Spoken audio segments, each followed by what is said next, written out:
Hello, and welcome back to another episode of Behind the Business. Today, I am actually taking you behind my business and sharing with you very openly and transparently my exact spacious and scalable business model. This is something I'm extremely proud of, mostly because I find it really rare to find people that have exactly this.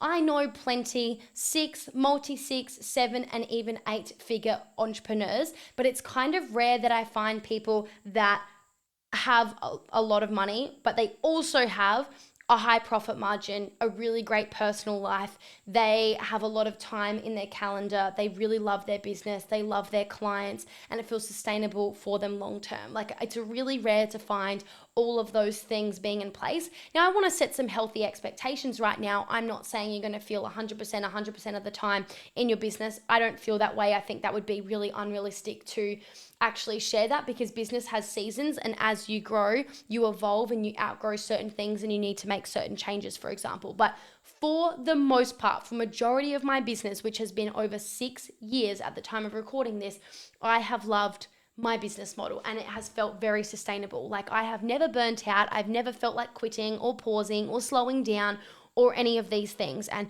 maybe that will happen one day, but so far so good. And the way that I've structured it has meant that I have so much time for my personal life and my health and my relationships, and I've really set it up in a way that even when I do have children, that I'm able to do both. Sure, a few more things will need to be adjusted, but so much of it is not done by me, and so much is systemized and automated at this point that it really is doable, in all seasons of life. And it will continue to evolve, of course. So I'm very excited to break this down for you, because I really want you to know that by following this approach, that it's going to get you your time back. It's going to get you your energy back. It's going to allow you to impact more people, and it's going to allow you to enjoy the business side of things so much more.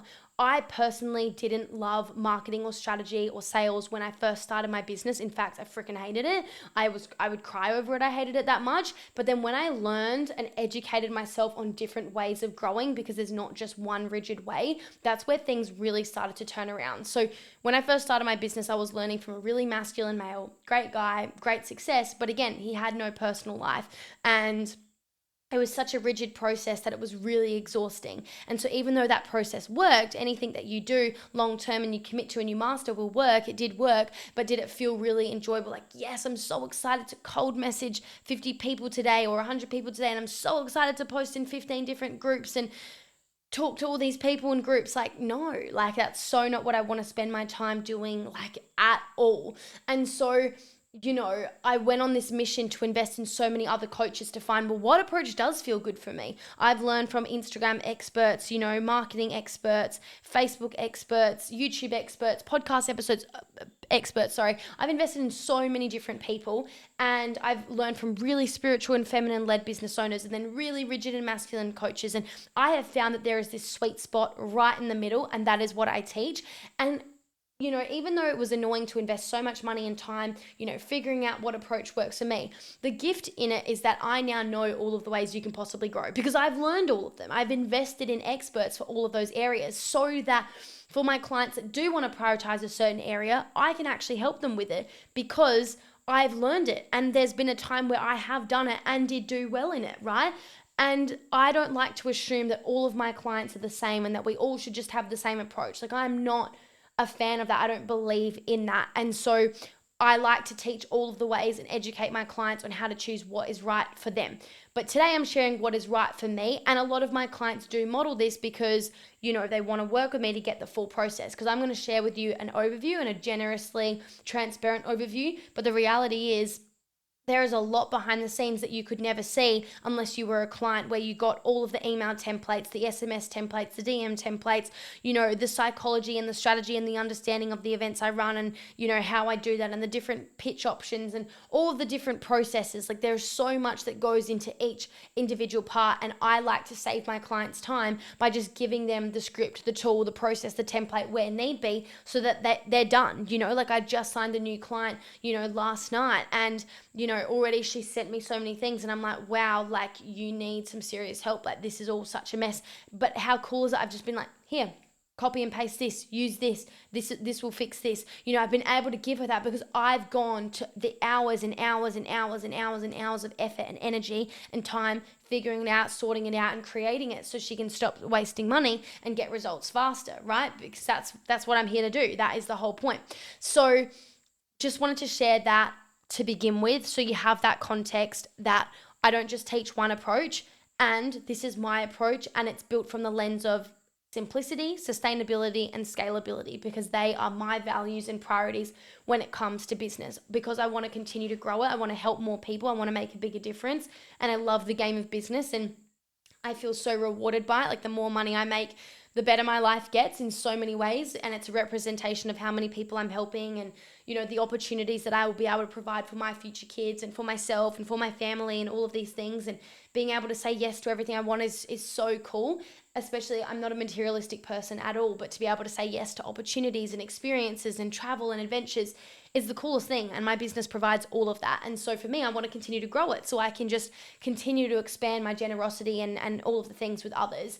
And so for me, it needs to be scalable for that reason, because if it's not scalable, I eventually cap myself at how many people I can help and how much money I can make. It needs to be simple, because my belief is that complexity fails and simplicity scales. And so it needs to be simple so that it's doable, I don't get overwhelmed, and I can follow through with it. And so it's scalable, it's simple, and it's sustainable so that I can do it long term forever, right? Like, I want to be able to do it in all seasons of my life and evolve and tweak where necessary, of course. I've got healthy expectations around that. And I just, want to be able to do that. And so if it's not simple, it's not sustainable, and it's not scalable, it's a no from me. So just know that that's the lens that I'm breaking down my funnel from. Now, the other thing you need to know is that there are 4 phases that go into a funnel, right? Everyone's got a funnel. Some people's are just shitter than others, better than others, faster than others, slower than others. Some people's funnel just has a lot of holes in it because they don't know what they're doing. And if that's you, you totally need to hire a coach, right? But you got to have a funnel, and there's 4 phases that go into a funnel. So visualize a funnel. It's like big and broad at the top, and then it gets smaller and smaller and smaller as you go down, and at the bottom is where your clients are once they've turned into a client. So at the top, the first phase is attract, how we're attracting leads, aka potential clients. Like, how do they find you and how do you find them? Then we've got nurture. So once they're in our world, how do you warm them up so that they're ready to buy from you? And then we've got convert. Now that they're ready to buy, how do you actually sell them into your program? And the 4th and final phase of a funnel is deliver, which is actually delivering the service that you sold them into. So they're the 4 phases, and we want to make sure that each phase works very well, otherwise it will affect all of the other areas. And we want to make sure that all phases are simple, sustainable, and scalable, right? And so that is what I've ensured with all of the decisions I've made in my business. The one piece of other context that I will give you before I share this is that this funnel is what I've got now, but this is not what it looked like when I first started my business. I was doing other things and different things, and it's evolved over time as I've evolved, as my skill sets have evolved, as I've had more money, and as I've got more team, right? These things do matter, right? And so you got to meet yourself with where you're at. And this is why working with a coach is so important, so that you can be taught what approach is going to work best for you and how you can get to a stage where you can afford team and systems and automations and whatever it might be. This doesn't have to be overcomplicated. Like, it's not complicated for me, and I don't really believe my business has ever been complicated. It's just even more scalable and hands-off for me now than it was before, because I've simply got the ability to invest in that. All right, so that's what you need to know. And I'm going to give you the overview. And if you want the full how-to of every living piece of this, and you want to master all 4 of these, you got to message me and we can chat about working together. So let me start with attract. There are 3 ways that you can attract your audience. We've got collaboration marketing, organic marketing, and paid marketing. I'm not going to go too deep into all 3 of these right now. I've done that in another episode. But what I will tell you is majority of our leads come from paid traffic through Facebook ads these days, and then organic marketing like referrals, posting content, my YouTube, my podcast, all that sort of thing. But for the most part, we spend a lot of money on ads. So most of our leads actually come from Facebook ads today. So that is how I'm attracting leads. So organic marketing is time consuming and a lot of effort. Paid marketing, you need the skill set, but it's not time consuming. Like you just, once you've got the data right, you just spend more money on ads, then you get more leads without doing any work. So I'll be asleep and I'm generating leads. Even better for me, I've got an ads manager doing this for me, so I'm not even doing it. So I invest little to no time when it comes to attracting leads, and yet I have thousands of them coming into my business every single month at this point, right? And we can just keep spending more to get more leads. It's as simple as that, more or less. And the only thing that would stop us from doing so is if one of the other areas of my funnel wasn't dialed in, working, or scalable, right? Otherwise it would be a waste. So that's that. So really the only effort I put into organic marketing is I create a podcast episode every week, which is what this is, but I film it so it goes onto YouTube as well, but it's just one piece of effort, like half an hour, and I do them all in bulk. So I'm not even doing it every week. I might record 4 in a day, and then I don't have to think about my podcast for a month. And I don't edit it, I don't schedule it, I don't clip it, I don't do any of that. My VA does all of that. So I do one of those on average a week, and then I post 5 times a week, and I use AI and repurpose content and leverage my long form content and turn it into short form content, and my VA does all that for me as well. So I don't really spend much time when it comes to attracting my audience, which was what makes it really scalable, the ads piece, and then the fact that I've delegated and repurpose a lot as well. So that is that. I probably spend on average, let's just be generous here and say 2 hours a week, even though it's potentially less than that. But let me just say 2 hours a week. I guess that's, whatever. So that is that at the top of the funnel. I also collaborate with other people, like I'll interview people on my podcast, but that's every now and again. It's not like on a weekly basis. So attract ads is the most scalable there. Then we move on to nurturing the leads we've just attracted. What I do is the Facebook ad I run promotes a free workshop of mine, and I run a free workshop. Now I actually run the same workshop every single month, and we actually run this workshop almost weekly now, like maybe 3 times a month at this point. We're doing it. This evolves all the time. Sometimes it's a bit less. We might even add a paid workshop in the mix there, but up until for the last 6 to 8 months or something like that, I've just been running the same workshop, and we were doing it once a month, and now we're actually doing it once a week because we have so many leads. And so when it comes to nurturing, I get them to register for the workshop. They then receive DMs and emails from us. A lot of that is automated or delegated. And then, so really my only job when it comes to nurturing my audience is to simply run that event. And the event is an hour and a half long. So I'm spending an hour and a half a week, let's say, on nurturing my audience. Obviously, that's probably not really realistic. I definitely spend more than that because I'm sending voice messages and DMs with people, and that would take, let's just say an hour a day. So let's just say on average I spend 7 hours a week nurturing. Like, that's totally fine.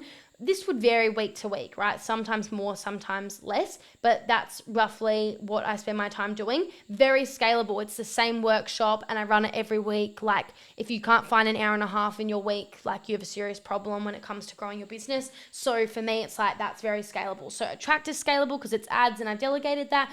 Nurture is scalable because a lot is automated here, but I'm just running the same event. So I'm not having to create new scripts, new pictures, new slides, new this, new that. It's literally all the same thing every time.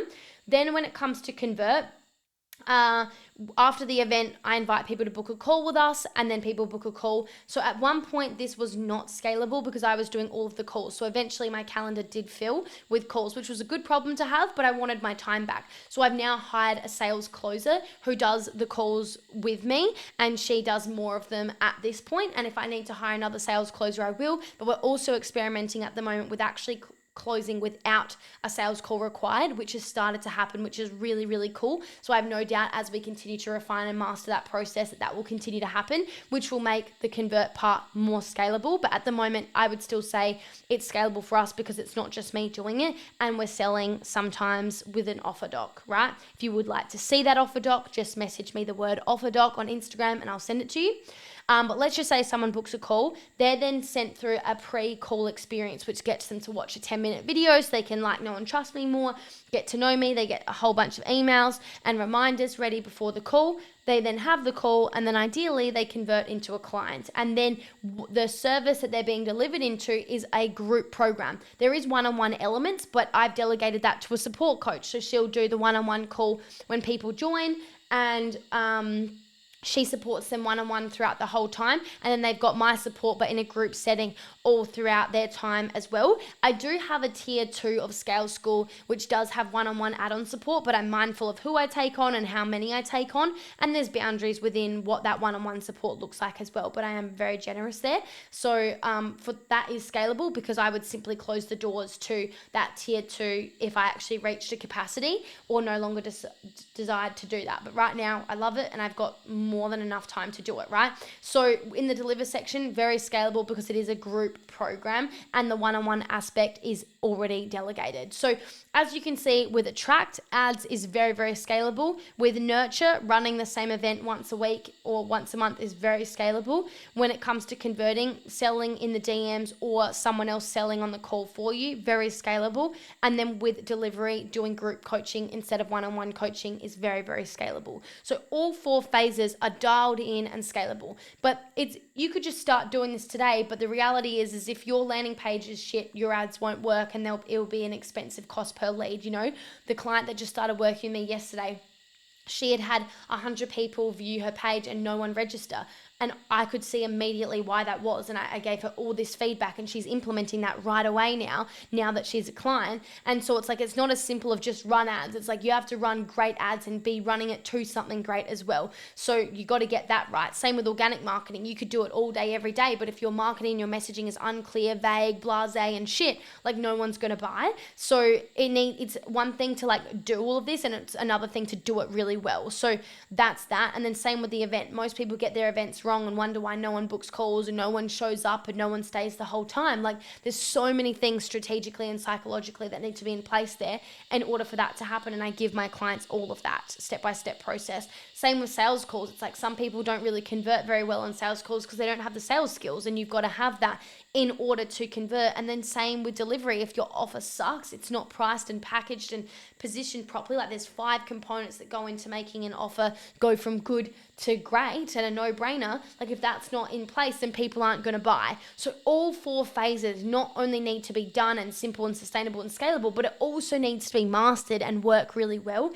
And that's really where I come in. So I can help you and tell you do this, but doing it well, having feedback on that, thorough auditing on that, and understanding how to do those things to the best of your abilities to save a whole heap of time is like a whole other ball game. So that is my spacious scaling business model that makes me $100,000 plus per month with ease, like way more than that actually, and it's just going to continue to grow. And it's because each of the 4 phases are working and they're scalable. So hopefully that helps. Let me know on Instagram. What was your biggest takeaway, and what is one thing you were actually going to change in your process to adopt that you didn't realize was actually a cap for you, so that you're holding yourself to a higher standard by sharing that with someone else? I would really, really love to know. I hope this has been helpful for you, and I'll speak to you in next week's episode. Bye bye.